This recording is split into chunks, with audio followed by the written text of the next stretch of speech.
awkwardly... Probably should have done that while Amanda was speaking. All right, got it. And now I can't move from where I am. Okay, so I wanted to just start off with a little vignette where early on in my fieldwork I met Hema at her family home in Chembur, where she lives with her mother, younger brother, father, and her ailing paternal grandfather. Chembur is a leafy inner suburb of Mumbai where the roads are well maintained, the schools are considered good, and apartment blocks are new. But the area is dotted with chemical factories that expel plumes of dark smoke and bursts of flame, leading locals to sometimes quip that it's a middle-class Mordor. I catch the elevator up to the 6th floor, and Hema's mother answers the door in her floral house dress, salt and pepper hair cropped into a trendy bob.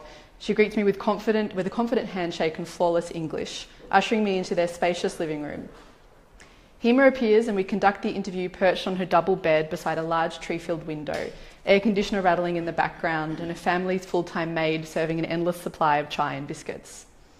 Hema bubbles with excitement as she details her plans to undertake a Bachelor of Journalism at a university in Toronto.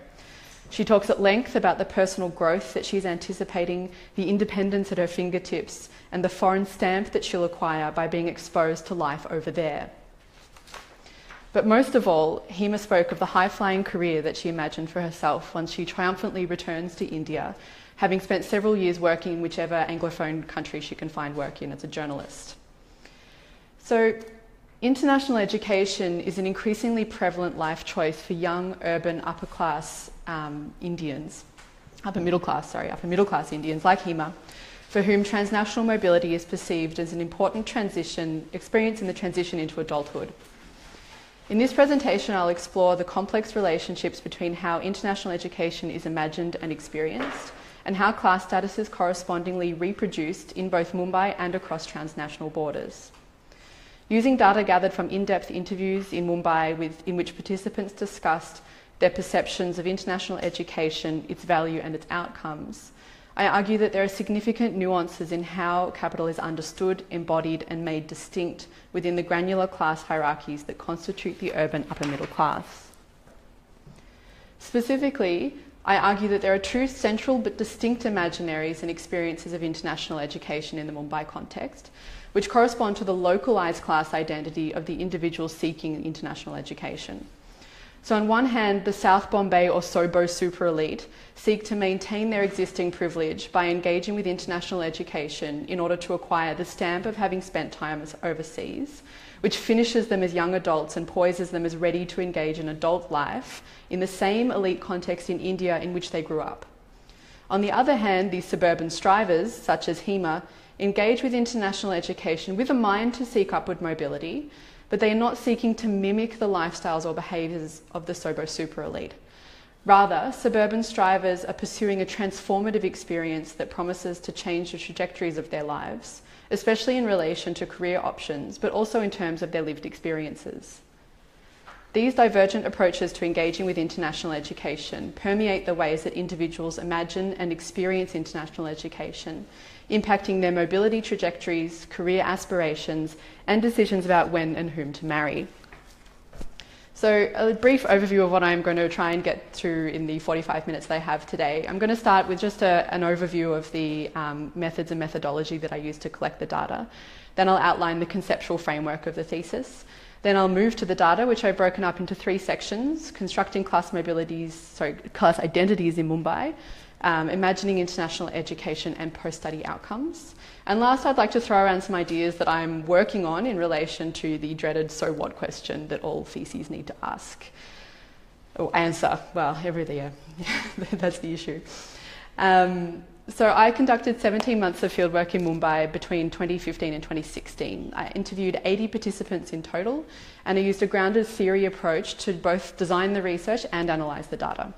So there were 5 groups of participants: prospective students, parents of prospective students, education agents and or counsellors, returned international students and industry representatives, such as bank loan officers, government officials and university reps. All students were aged between 18 and 29, and I purposefully sampled 50% women and 50% men. Though more Indian men study abroad than women, since the study's qualitative, I felt was really important that women's voices were given equal weight to men's. I also purposely sampled education agents and counsellors, wherein I sought to speak to people working in different parts of Mumbai, which, as we'll see when I present the data, it turned out to be really important in terms of understanding the boundaries that individuals perceived between South Mumbai and the suburbs. And adhering to the grounded theory tradition, I began analysing the data concurrent to conducting the interviews.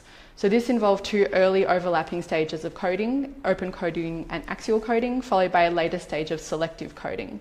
This approach was really great. It allowed the research topics to develop from the ground up, and importantly for the data set to become richer over time as I probed different points of interest at different stages of the research. So before launching into the data, I want to just outline the theoretical framework, the core concepts of which also arose from the data via the analysis process. So this is something, again, that I've only been working on quite recently, so any feedback that anyone has in relation to this would be great. So first, mobility. Here I follow the work of John Urry, Mimi Schaller, Kevin Hannam, and many others who've proposed the mobility turn or paradigm. The mobility paradigm calls for research to consider the multiple, fluid, and complex mobilities and immobilities of people, products, ideas, images, and so on. Importantly, one of the central principles of the paradigm is that mobilities are caught up in the power geometries of everyday life. That is, different mobilities empower some people more than others, thereby reflecting structures and hierarchies of power and position by race, gender, age, and class, ranging from the global to the local.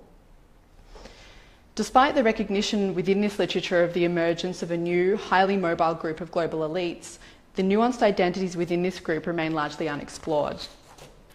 Literature that examines global mobility tends to divide migrants who move voluntarily into 2 binary categories. We have the elite, as mentioned above, who tend to be viewed as cosmopolitans or expatriates who circulate fluidly across borders, juxtaposed against those, mostly from the global south, who move out of economic necessity and form a migrant underclass in the host country. There is, however, as Shanti Robinson points out, a broad spectrum of experiences that lie in between those of the migrant underclass and those of the very elite. These experiences are picked up in scholarship on middling migration or middling transnationalism, which focuses on the lives of migrants who occupy a privileged but not elite socioeconomic stratum and who move for a combination of cultural, lifestyle, economic, educational, professional and personal reasons. However, as Robinson argues, the literature on middling migration too often remains narrowly located within static notions of the middle as a socioeconomic status. That is, the assumption that migrants retain their middle classness as they move between here and there. The stickiness of class identities as one moves between home and away, between here and there, is particularly nuanced in my study. The Sobo super elite, for instance, occupy elite status in Mumbai, but they seek temporary downward mobility as part of their overseas experience. So my research shows that there are many microsections within this middling class and that people's class position can change when they migrate, often in very complex ways. But first, in order to understand how class identities play out in relation to international student mobilities, we must first make note of class dynamics in India. Much has been written about the new Indian middle classes, who are often characterised as this mushrooming population of ready consumers spurred into being by economic liberalisation in the early 90s. Exactly who belongs to the middle class in India is quite murky, which also complicates the way that class is experienced for Indian people who become mobile. Judgments of one's class identity in India are often made by others on the basis of occupation, education, assets and consumer goods. This is inevitably relative, i.e. it's about having more or less than somebody else, and it's subjective. And so it is the performance of class that is central to social belonging. Class can be performed by purchasing certain brands, speaking and moving in certain ways, engaging in certain leisure activities, and pursuing a level or type of education, such as international education, and so on. In my conceptualisation of class, I follow Bourdieu's notion of economic, social and cultural capital. Just quickly, Bourdieu basically says that the accumulation of different forms of capital takes time, ensures that resources are not equally accessible, and that status is thereby reproduced by the amount of capital that an individual possesses. Bourdieu argues that economic capital is the basis of all other forms of capital, but that class is made through everyday practices. So to take an example from my study, economic capital facilitates access to international education, but the accumulation of cultural capital is where class distinction is made and reinforced. So while a larger group of people might have access to sufficient economic capital to pursue an international education, they do not equally possess the same forms or level of cultural capital. And so people within this larger group of people who can access international education use cultural capital to create class-based difference by drawing attention to, for instance, how some students are able to move almost seamlessly from India to America, create local networks of American friends or international friends, while others might struggle in that context and seek the relative safety of other Indian international students. And so those who possess more cultural capital then cite this as an example of their superiority, even once they return to India. Literature concerning the middle class, however, tends to conceptualise class statuses within national boundaries. Global mobility is rarely considered as an important component of upper middle class status. In my research, I show how class boundaries are constructed according not only to who is mobile and who is not, but how they are mobile. And with all this in mind, I will now turn to the data. So, as I mentioned earlier, by analysing the data, it became evident that there are two central but distinct imaginaries and experiences of international education in the Mumbai context, which correspond to the localised class identity of the individual seeking said international education. So I'm calling these two groups the Sobo super elite and the Suburban strivers, which sound a little bit like football teams, but for now it works. So as I talk about the findings, I'm going to trace the way that these groups interact with international education. However, I'd like to note really clearly up front that I don't see these groups as absolute. There are nuances within each group, there are blurring of the boundaries, there are individuals who fall outside these boundaries. It's very annoying, I wish they all just fitted. But I don't have enough time to really unpick all of those details today. My goal instead is just to present you with an overview of key findings and arguments. So first up, I'm going to outline how class identities are constructed in the Mumbai context. These themes are drawn from discussion with participants about how they identify their own class positions as well as those of others.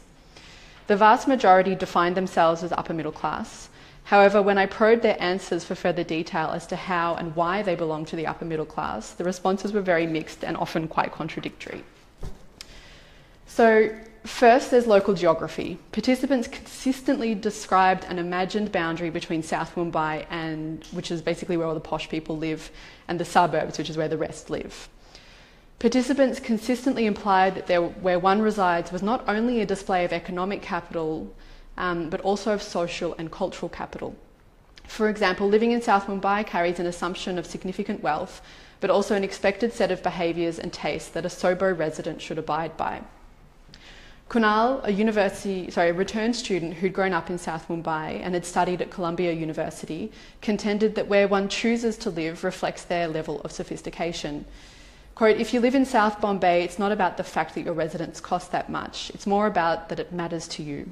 There are people who are immensely wealthy who live in Villapale, but with much more money than most of the families in South Bombay, but they're not modern or sophisticated." And so local geography is used as a marker of old versus new money, but also, and perhaps more importantly, as a marker of high versus low cultural and social sophistication.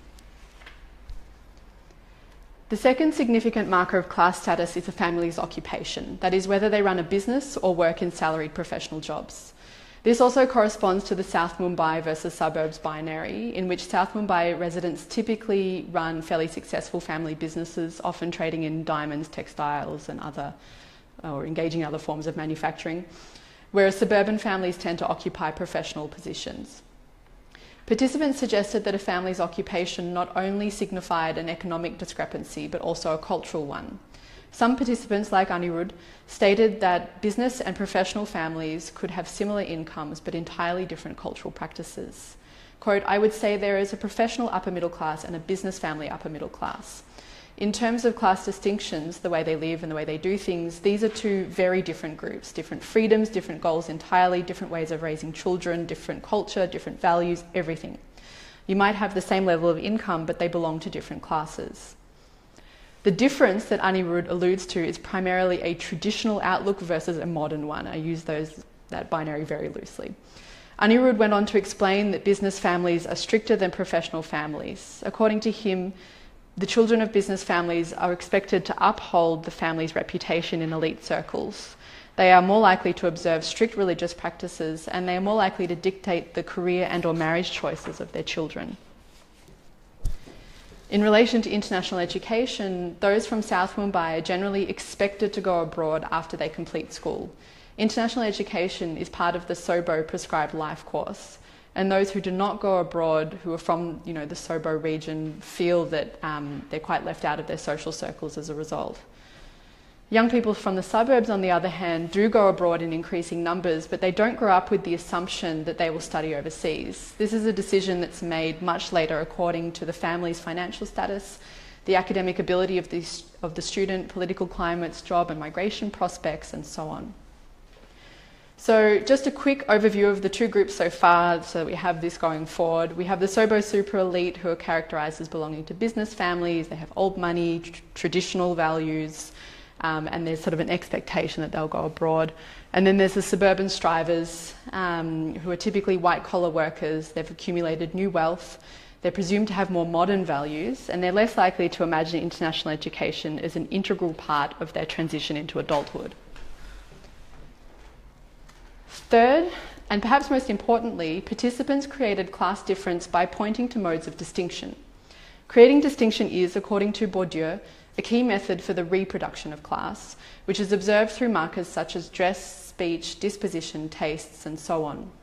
Mark Lichty suggests that it is the process of producing class through difference and distinction that is paramount. Quote, "Class is a constantly renegotiated cultural space, a space of ideas, values, goods, practices, and embodied behaviours, in which the terms of inclusion and exclusion are endlessly tested, negotiated, and affirmed.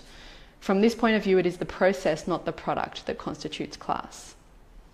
My participants took a very similar view, that it's one thing to have money and another thing to be classy. The responses relating to local geography and occupation imply this, but here I'll draw briefly on a more concrete example of how distinction can be produced, and that is through the willingness to spend. So while the ability to consume products and pay for experiences denotes how much economic capital one has access to, these decisions are about much more than money because they convey an individual's priorities and tastes. This is reflected in the literature on class, as well as my participants' responses, in which consumption practices were often cited as a point of difference between us and them. As Navita says, you know you're middle class when you buy a new car and you don't take the plastic off the seats, or when you buy a mop when you don't buy a mop to wipe the floor and you use your old clothes instead. I would categorise classes on the capability of spending money, no, on the willingness to spend. Like, I'm willing to buy a mop and they're not, even though we can both afford the mop. This, for me, neatly captures how distinction is created. In this case, distancing between the middle and the upper middle class. But as I'll show in the remainder of this presentation, distinction is also created within the upper middle class when students engage with international education. So now that we have an idea about how localised class performances play out in Mumbai, I want to turn to how these permeate young people's imaginaries of international education. So I'm going to break this down into several sections relating to the pre-departure phase of migration.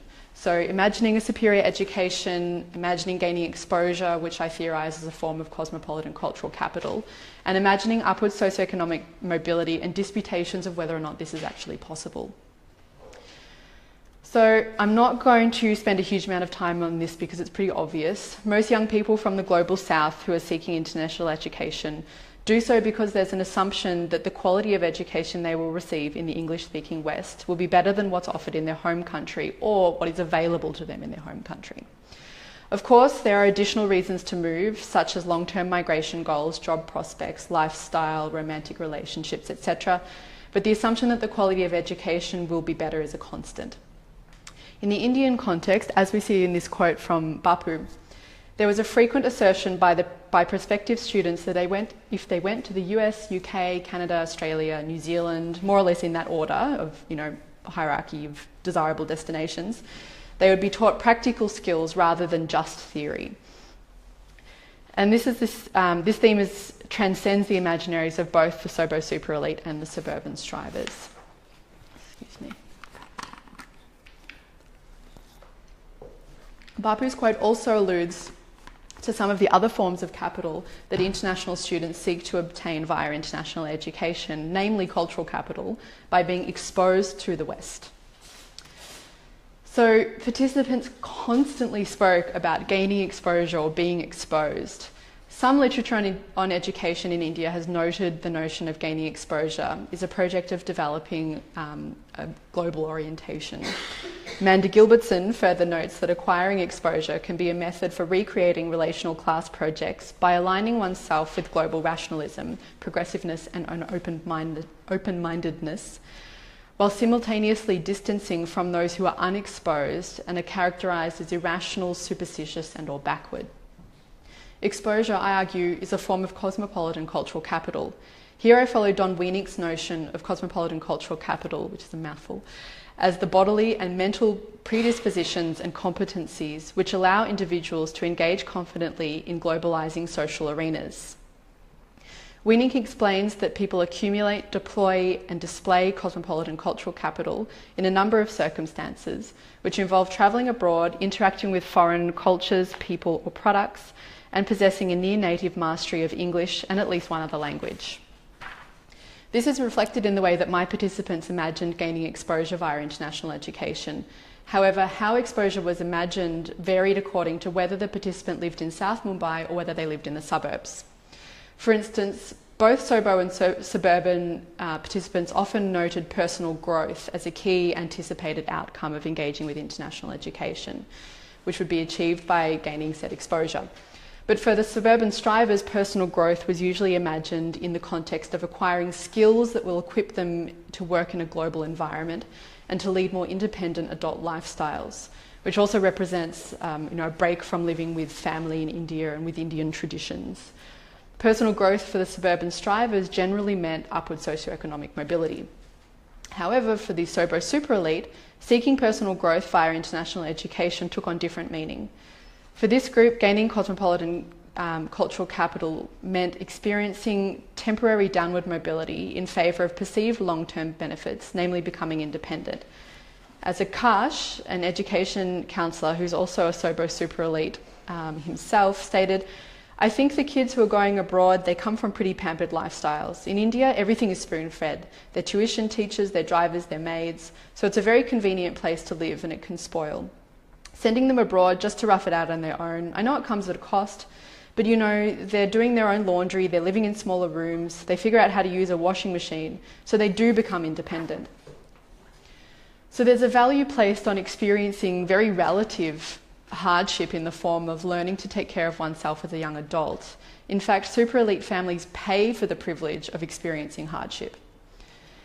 And so the Sobo-super elite also imagined gaining exposure as a central element to the maintenance of their elite status in India, that by pursuing an international education, they will acquire the foreign stamp. And in this sense, the value of international education is primarily symbolic for the Sobo-super elite, with relatively few tangible outcomes. In the words of one Sobo-super elite mother, quote, "It's a status symbol. These kids have the finishing school accent, they are fluent in a certain way of life and foreign culture. It's a social imprint, like I'm there and I can afford it. But then for the middle class, it's a big step up. It changes their life entirely, academically, socially, and especially financially. It elevates their status. But for us in the upper classes, it's academically paramount that we go abroad, but it doesn't really improve much else." Hiral's assertion that for the middle class, which corresponds to my suburban strivers group, more or less, that international education promises a big step up was also reflected in the imaginaries of prospective students from the suburbs.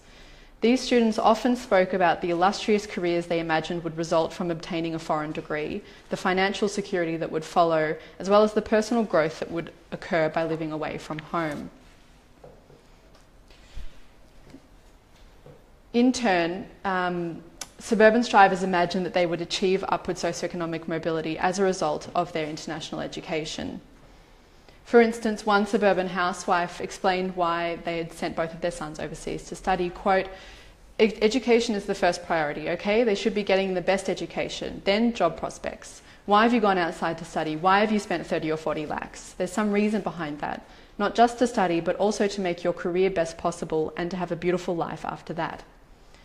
However, while the suburban strivers imagined that their lives would be greatly enhanced by investing in international education, the super elite readily cast doubt over whether socioeconomic mobility is actually possible for suburban strivers. So super elite participants commonly made 3 points here. First, that because more people are accessing international education nowadays, it lacks scarcity value and therefore no longer forms a marker of distinction. Second, they questioned the motivations of those from the suburbs who possessed new money and pursued international education. One education counsellor argued that people with new money just send their kids anywhere to study, they don't know any better, and this doesn't add value to the student. Another participant stated that many suburban strivers have misconceptions about how easy it is to succeed overseas, and they don't understand that it takes hard work and not just a degree. And third, the super elite contended that in order to realise upward socioeconomic mobility, one must display appropriate forms of cosmopolitan capital that are learned both over time, i.e. from childhood, and by engaging with international education in a certain manner. They use the latter to signpost differences between their experiences and those of the suburban strivers, who they accuse of not engaging with local culture or students whilst abroad. All this implies that even as international education becomes an experience accessed by more and more young Indians from various segments of society, super elite students establish boundaries that prevent suburban strivers from accessing real social mobility through international education. They police students lower down in the class hierarchy, ensuring that they can never do cosmopolitanism in the right way. So, I'm going to have a sip of water again. I'm now going to turn to the narratives of returned students. Here I was less concerned about whether or not they enjoyed their time abroad or what they'd sort of got out of their, international education, but rather why they'd returned to India and under what circumstances. So in this section I'm going to focus on two key themes. First, return trajectories, which I'm sort of broadly identified as voluntary, semi-voluntary and involuntary returns, and how local class identities seem to be mapped onto how these return trajectories are perceived. And second, how local class identities relate to marriage and or marriageability as an outcome of international education. Studies of international education and international student lives have tended to focus on current students, which can conceal the significance of overseas degrees in the longer term. Without exploring the experience of graduated students, especially those who return to their home countries, the value of international education remains fairly speculative and is caught up within dominant discourses that tend to valorise this form of mobility. Arguing that an overseas degree is not simply a socially and culturally infused credential, but one whose value is articulated through a whole range of other geographical connections and disconnections, Francis Collins and his colleagues observe that international education reproduces uneven social positions among graduates, driven by, quote, historically situated geopolitical relations between nations and the transnationalisation of production and consumption in Asia, and the formation of social networks of graduates from particular universities.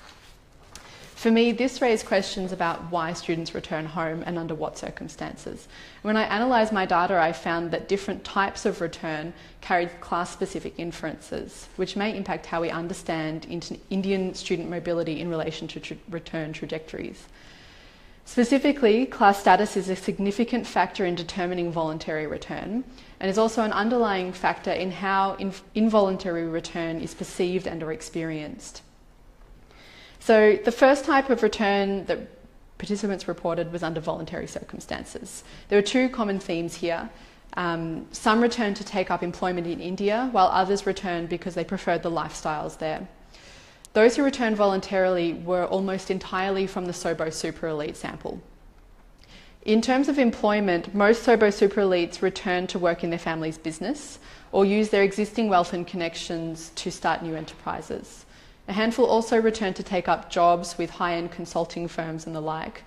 And in all instances, having acquired an international education was seen as an advantage, both in joining the family business and in entering professional work. Although in the case of the latter, social networks were often quite important in securing those positions. Returning students are thought to have better communication skills, a better understanding of how international business works, and fluency in Western culture. The second reason for the Sobo-Super elite to return voluntarily is the luxurious lifestyles that they have in Mumbai. One participant aptly described this as the luxury to return, implying that the super elite do not have to seek those tangible outcomes from international education, such as migration or work, and they return to live in luxury in India. Many Sobo return students stated that they found living abroad difficult because they had to fend for themselves. In the words of one girl, quote, "I need my breakfast on the table when I get up. I need my lunch cooked. I need my dinner. I need my clothes ironed and put into my cupboard. I need a chauffeur to drive me around. I need it because I can manage when I have to, but not for a complete lifetime. It's very difficult, so I prefer this." This echoes the imaginaries that I talked about in the previous section, in which temporary downward mobility is sought by the elite as a growing experience. Returning to India voluntarily thus becomes a marker of status in itself. Many education agents told me that the rich return while the middle class stay. One parent suggested that permanent migration has become, quote, "a middle class dream" because the quality of life overseas is better for the middle class compared to how they live in India, whereas the elite feel sorry for those who have to look after themselves without paid help. Now, turning to those students who described a semi-voluntary return to India, these students had typically made trade-offs between their career and family and had returned earlier than planned, though return was always something that was in the pipeline. Duty to family and nation and the fear of wasting time frequently arose in discussions with participants about why they returned to India, sort of involuntarily. In relation to family and nation, I'm going to skip through this relatively quickly as it's, again, pretty straightforward. Basically, some participants came back to India because their families had either pressured them or a family member was ill. In the case of families pressing a student to return, this was always among the Sobo super elite who had family businesses that the student was expected to join, and that their parents had essentially decided that they'd done enough gallivanting at that point. So for these students, it was never a question of whether or not they would return, but of how soon. And so their return was not entirely voluntarily, but it was not entirely against their wishes either. Several students in this situation added that they felt a responsibility to contribute to India as a nation, to give back, as it were, and that this was part of the reason that they had returned. Though at the time of interviewing, this giving back was entirely hypothetical, and it sort of made me wonder whether this was a device to attribute value to their return. Then there are those who returned semi-voluntarily because they didn't want to waste time by remaining overseas, usually if they didn't have a job or they didn't have a good job, i.e. a job that was probably going to lead to further visas or permanent migration. These were all Suburban driver students who offered extraneous circumstances such as economic recession for their decision to return. So I see this as a sliding scale of return trajectories, wherein these semi-voluntary descriptions of return can sometimes appear to be an attempt to keep face and disguise the underlying reasons that a student must return to their home country. Which brings us to those who had returned involuntarily, normally due to visa issues or immigration restrictions or changes. This group were entirely Suburban strivers, and they stated that they had not been forced to had they not been forced to return to India, they would not have otherwise come back. There were several commonly reported consequences of involuntary return, namely that students had not been able to earn the foreign dollars that they'd anticipated repaying their loans with, that they had not been able to migrate, and that they did not necessarily find that possessing a foreign degree was actually a significant advantage in the Indian job market as they'd anticipated. And so for Suburban strivers, returning to India can mark a downward turn in their socioeconomic mobility, while the Sobo super elite return to India and resume their elite socioeconomic position. Okay, and entwined with the return trajectories of students, and one of the most spoken about outcomes of international education, in my study at least, was marriage and marriageability. Despite this, there are only a handful of studies that consider the relationship between marriage and international education. In one such study, Jakubowski and colleagues found that South Indian graduate students based in the US experienced enhanced marriage prospects as a result of their educational pedigree. In another study, Sondi and King found that return trajectories are gendered, with men more likely to return to India in order to marry, while women are more likely to seek strategies that would allow them to remain overseas. In my study, however, I found that gender was perhaps less crucial than class status. As the last section demonstrated, return trajectories are hitched to class status, and similarly, marriage trajectories are tethered to class status. And international education plays a crucial role in producing eligibility that is markedly different across various upper middle class groups. So at face value, this is a fairly straightforward proposition that possessing a foreign degree and the experience and time spent abroad that accompanies that degree enhances the marriageability of an individual in India's arranged marriage market. That is, marriage resumes are deemed to be better for being able to list a foreign qualification, and better still if you can also list a residency status. Though international education was assumed to improve marriageability for both men and women, how marriageability is enhanced differs between genders as well as classes. On one hand, women in the study described men's marriageability improving by virtue of having spent time away from their families and outside India, which was assumed to make them more open-minded and independent and therefore better husbands.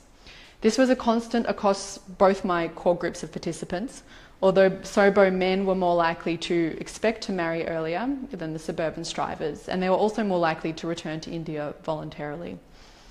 Whereas on the other hand, there was an obvious divergence between how young women from the SOBO super elite group and the suburban strivers group imagined their marriage trajectories.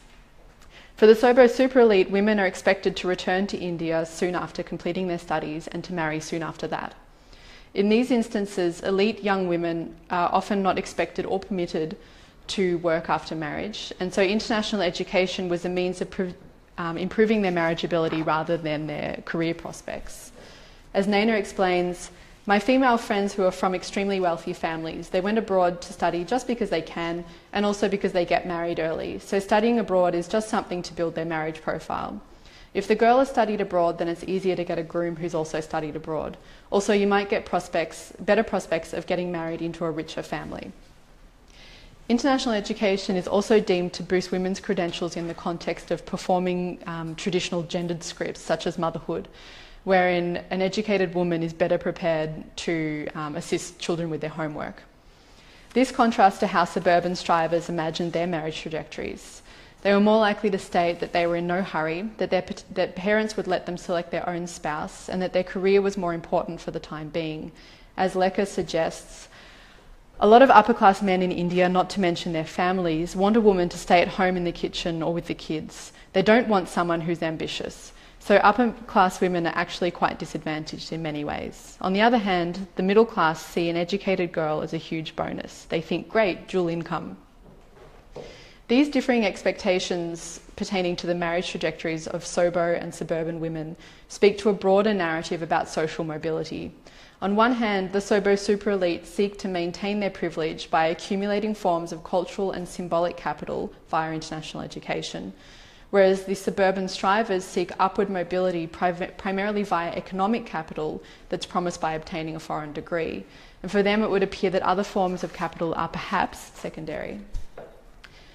So, throughout this presentation, I've essentially been arguing that there are two key imaginaries and experiences of international education that correspond to localised class identities in Mumbai, but why should you care? I'm still working on these conclusions, but here are some ideas that I'm currently toying with. First is that this research seeks to a wider story about global class dynamics, particularly the interplay between the rising middle classes and the existing elite.